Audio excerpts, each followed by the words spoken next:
This is a 2012 MacBook Air, and if you don't want to spend hundreds of dollars, it's probably the best productivity computer money can buy right now.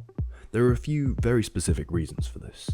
Firstly, I'm running macOS Ventura through the OpenCore Legacy patcher on mine, so even though Apple stopped supporting this computer on macOS in 2019, I'm running an operating system from 2022 which still receives security patches and can run the latest versions of the apps I need. 2012 was an incredible year for Macs, and it's safe to say the MacBook Air didn't disappoint. It has a very capable Intel i5-3427U on board, which boosts up to 2.8 GHz under load. This, along with the flash SSD, is partly why macOS Ventura runs so flawlessly on it. But what else makes this such a good laptop to pick up right now? Well, thanks to the release of Apple's M1 to M4 Apple Silicon chips over the last few years, prices have absolutely tanked for MacBook Airs of the 2010s. You can comfortably find 2012 Airs for under £50 on eBay right now. That's about $60 US.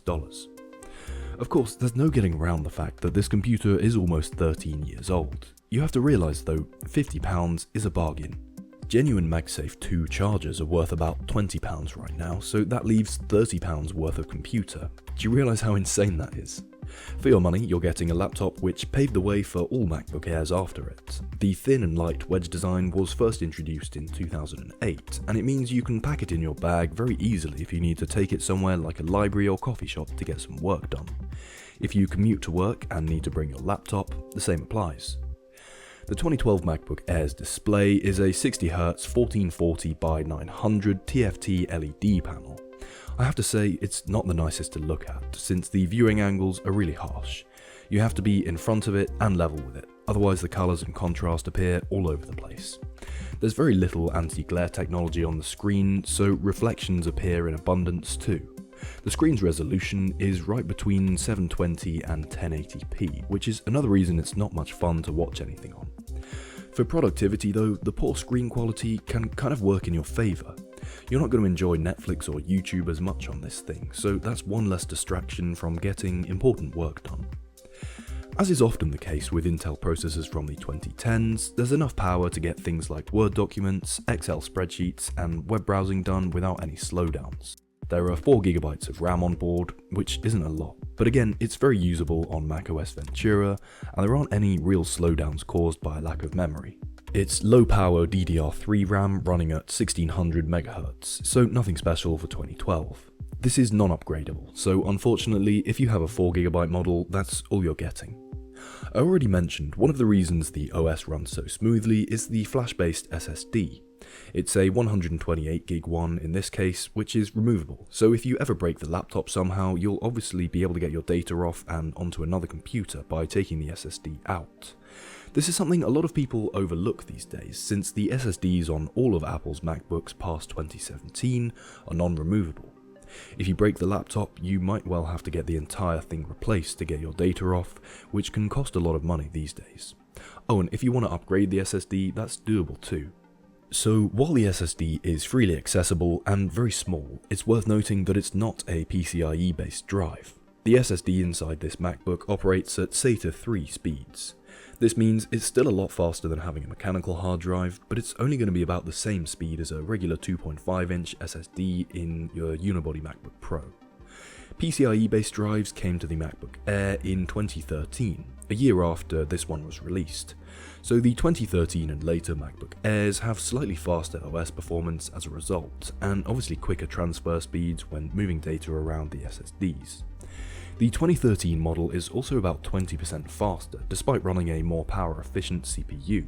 I'll leave the choice up to you, but bear in mind you will probably pay slightly more for a 2013 or later MacBook Air. So at the moment I'm a student, and I make these videos on the side as well. Honestly, I'm kept very busy by both things. Having a laptop like this for secondary use is a real asset to my workflows.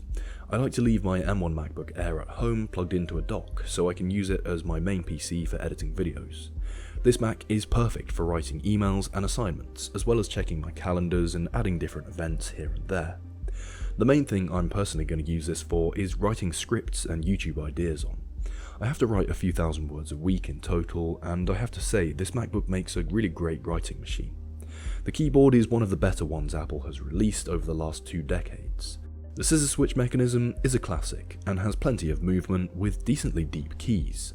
The edges of each key are actually slightly further apart from one another than on the later scissor keyboards from 2019 and beyond. Backlit keys are always nice, and there are dedicated buttons for adjusting how bright you want the keys. Apple changed the function of these keys more recently, so it's a nice little retro feature to have. Battery life on this machine is about what one might expect from a Mac entering its teenage years. This one has an original battery in it, and I'm able to get about 4 to 5 hours of web browsing and document writing use between charges. New batteries cost about £20 or $25 these days. It's not the easiest thing to replace one, but certainly achievable for anyone who's repaired a computer before. So while the battery life isn't the best, it'll get you through a commute to work or even a longer distance bus trip or flight if needs must. Charging this MacBook is a pleasure thanks to the MagSafe 2 charging port. Apple first brought out MagSafe in 2006 and then updated it to version 2 in 2012 when this laptop came out. MagSafe computers have a magnetic charging port which the head of the cable will stick to when in use. Their main feature is that if you kick the cable by mistake or walk away from the power outlet when the laptop is in your hands, the cable will just disconnect itself without breaking a port or anything. It's a clever use of magnets, and people were rightfully disappointed to see it replaced with USB-C from 2015 onwards. Thankfully, Apple brought MagSafe back in 2021 with MagSafe 3, which is the standard currently in use across the whole MacBook lineup. It's funny, I mentioned earlier that all of the 2012 Macs were successful and powerful machines for their time, and it's true. One of the most fondly remembered of the lineup was the 13-inch unibody MacBook Pro from 2012. I have one here, and people have called it the best low-budget MacBook for years now. If I were you though, I wouldn't buy a 2012 Pro. They're super heavy laptops, and their screens are arguably worse. They also come with slow hard disk drives, meaning you'll have to pay another £15 or so after you get one, just to upgrade to an SSD, something this MacBook Air came with from the get-go. Of course, it's lovely to have the upgradability of the Unibody Pro machine, but these upgrades cost money. At the moment, you're absolutely better off paying 50 quid or so for a MacBook Air, which is ready to go, than paying the same price for an inferior machine that will need work done to it. Anyway, this is the MacBook Air 2012, and I think it's a great computer to own right now at an unbeatable price. Thank you very much for watching. Thank you especially to my Patreon members who really help support the channel. You can join them for $2.99 and get early access to every video, among other things. Subscribers, I'll see you next week.